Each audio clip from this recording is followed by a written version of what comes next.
For now you are Lindy Morelli, who is a canonically recognized Carmelite hermit in Scranton, Pennsylvania, and with a ministry called Lighthouse.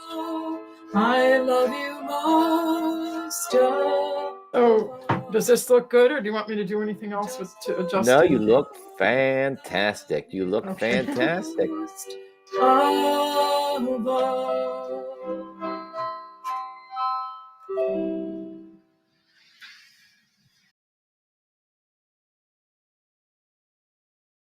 Hello, I'm Larry Leopold. I'm a Carmelite, and I'm here today to interview. So, good morning, Lindy. How are you? Morning, Larry. Good. I hope you're well too. Oh, we are. And we wanted to just find out a little bit about you and what you're doing in Scranton. What is this apostolate you're involved with?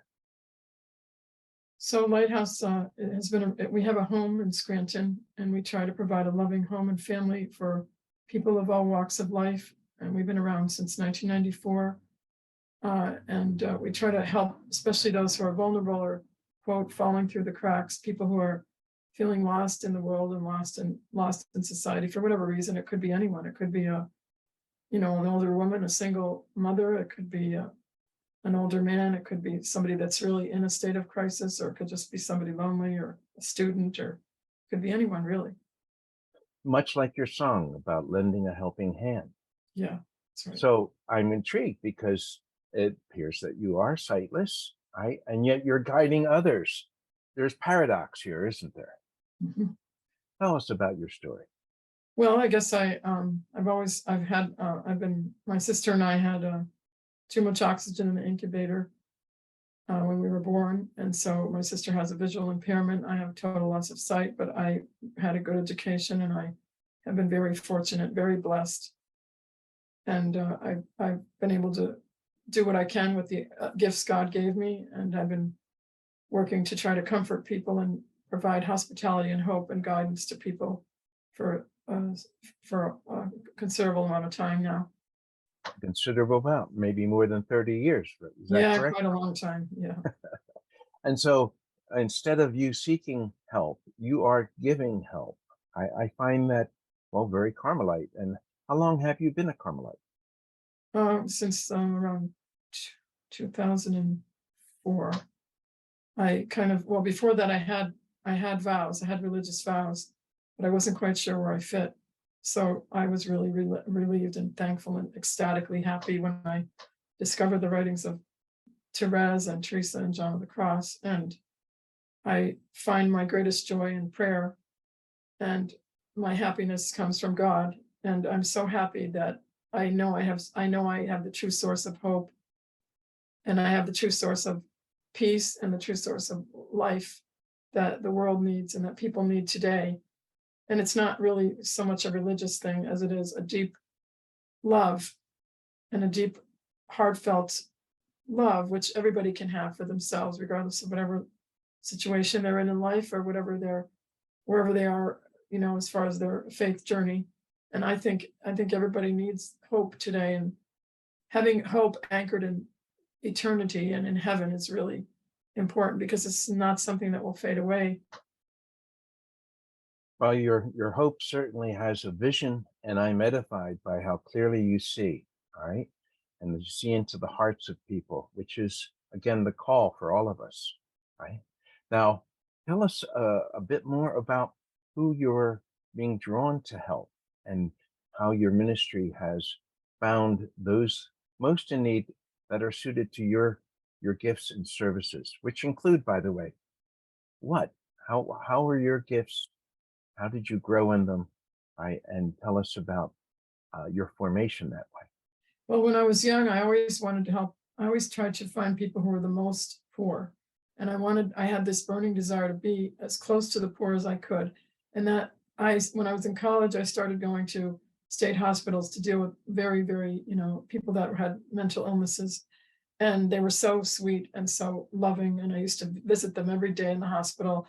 And then I started going to the county prison, and I started singing for mass and various religious things. And then I would go all the time to visit people. And I loved the people there because they were so poor and so in a way so helpless, but they had so much to give. They became sort of like my family because they were so kind and understanding.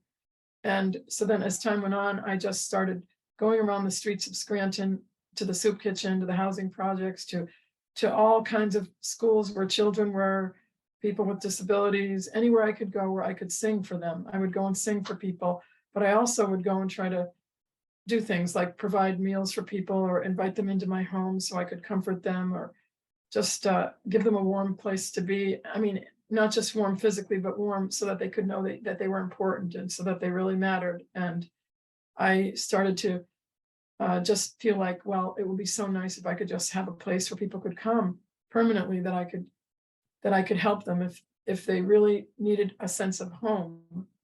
And I don't mean just home physically, but a home for their hearts. So I really wanted to do that.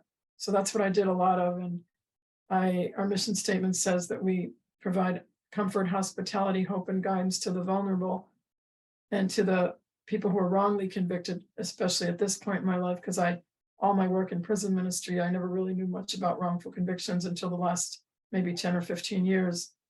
And I realized that was something that people suffer, but also anyone who's in crisis of any kind, which could be either going through a divorce or maybe getting evicted for whatever reason, or it could just mean that they're getting older and they need a little more support, or just anything. Anybody could fit into Lighthouse's ministry at any time in their life for any particular reason, because we all are in need in some point in our life, and everybody needs love and hospitality and comfort. Really, comfort is one of the main things. Comfort and hope, I would say. And of course, your lighthouse is an image of hope, right? And giving a direction for others. This ministry to the hopeless, right? Especially those, I guess, who were wrongfully convicted is most intriguing. What led you to that? Well, I met somebody a few years ago that he wrote a book about his experience, and he's a very good friend of mine. He got out and started helping other people, and he spends his whole life, all his spare time, helping anyone and everyone who's in distress. He's helped people build their houses. He's helped people, taken them to appointments, just done everything for people after his tragic experience. And he's such a wonderful person that he inspired me and made me think a lot about what people are going through that might find themselves in that situation. But it's just anyone. Like there's a lady down the street who's I've known for many years, and she's alone because she went through a divorce and she lost a lot of her income. So she became very vulnerable as the years went by. And she just needed a family, because eventually when people get older, a lot of their family members pass on, and they find themselves quite alone. So it could be somebody like that, or it could be just a single mother. There was a mother that she used to come here all the time. She had 4 children. Her children were young, and she didn't have anybody to help her. Like, she was just alone. So I would go over and try to wash her dishes or something like that, because she would have so much to do. She couldn't keep up with all the stuff she had to do. So it could be anybody, it could be anybody really. And it still is anybody really. When people come on, we have meals sometimes, and when people come, they come from different stories. There's a man who was a musician, and he was a musician for 20 years on the road, and he comes here, and he likes coming here because he's pretty well read, and he likes to have conversations with the other people here who like to read and things like that. So it could be all kinds of people that come. Now, you used the word alone as you were talking there.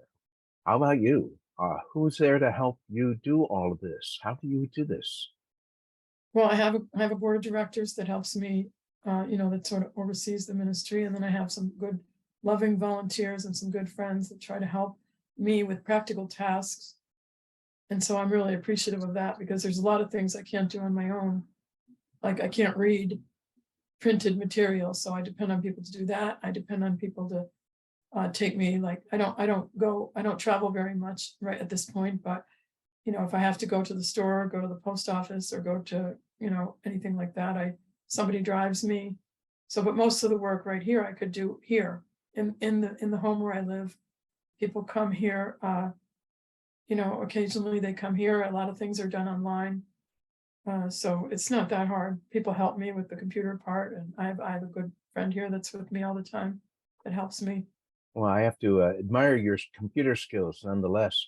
And I understand that a lot of your ministry is moving too, either by phone or by online. Is that correct?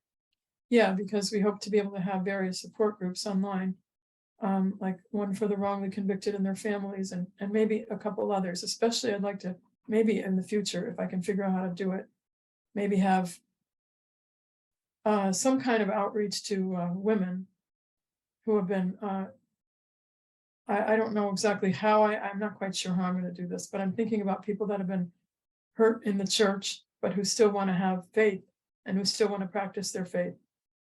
I don't know if there are too many people like that out there, but there might be.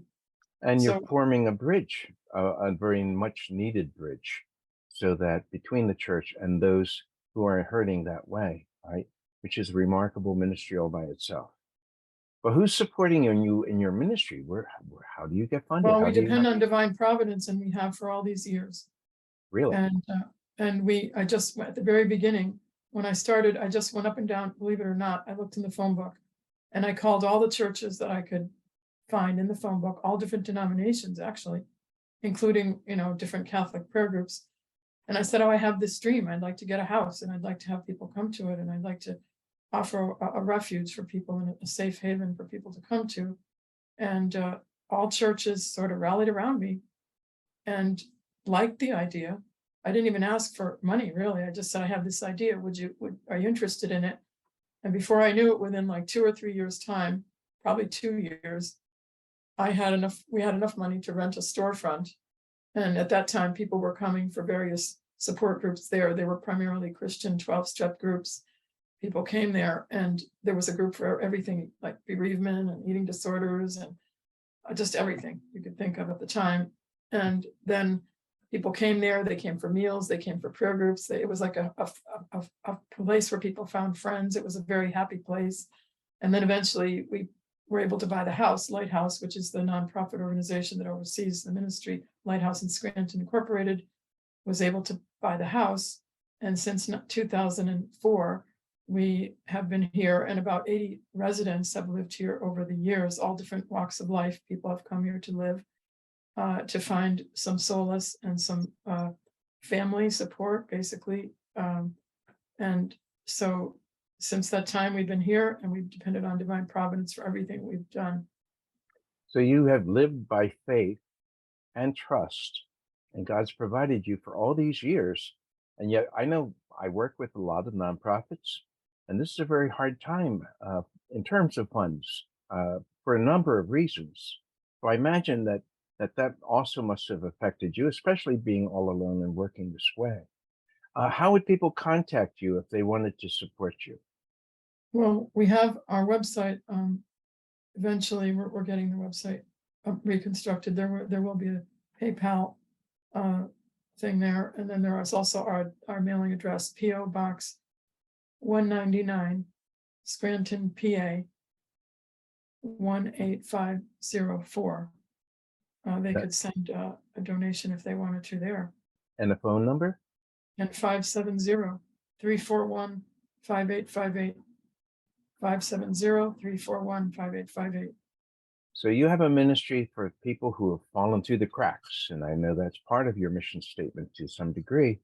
And so I'm edified again by all that you're doing, and really making the curve difficult for the rest of us to follow you. Good for you, all right? But we wouldn't want you to fall through the cracks either. So I encourage everyone to just remember Lindy and what she's doing here in Little Scranton, all right? To help her help others. And so for that, Lindy, would you have any words of encouragement for those who are in that place where they've been struggling and they feel like no one else knows what they're going through? I guess I would just say that just hang on when you feel the most desperate. If you can, hang on to the cross and realize, even though it seems like everything is really terrible, that there is a purpose and that there are people right around the corner, right at the other end of the phone. Just you can reach out and talk to somebody that will understand and that will help you to have faith, true faith in God that will last. That will be an anchor and a bulwark for you. And what the work you're doing, all right? And I hope that there might be others who might be drawn to join you in your work, so that you have more of a team. How you've been able to do this all by yourself, I can't even imagine. But God bless you and your ministry. And remember everyone, Lindy, in your prayers, and Lindy, remember us in yours as well. Amen. Thank you. All right. God bless you. And until our next broadcast, this is for Lindy Morelli and Lighthouse of Scranton. All right. God bless you all. Bye bye. Drown me, O God, drown me, O God, drown me, O God, till I'm completely. Drown me, O God, drown me, O God, drown me, O God, till I'm completely gone, hidden away from all creatures. Oh, my Jesus, take your seat in my heart, Holy Trinity, oh, Holy Trinity.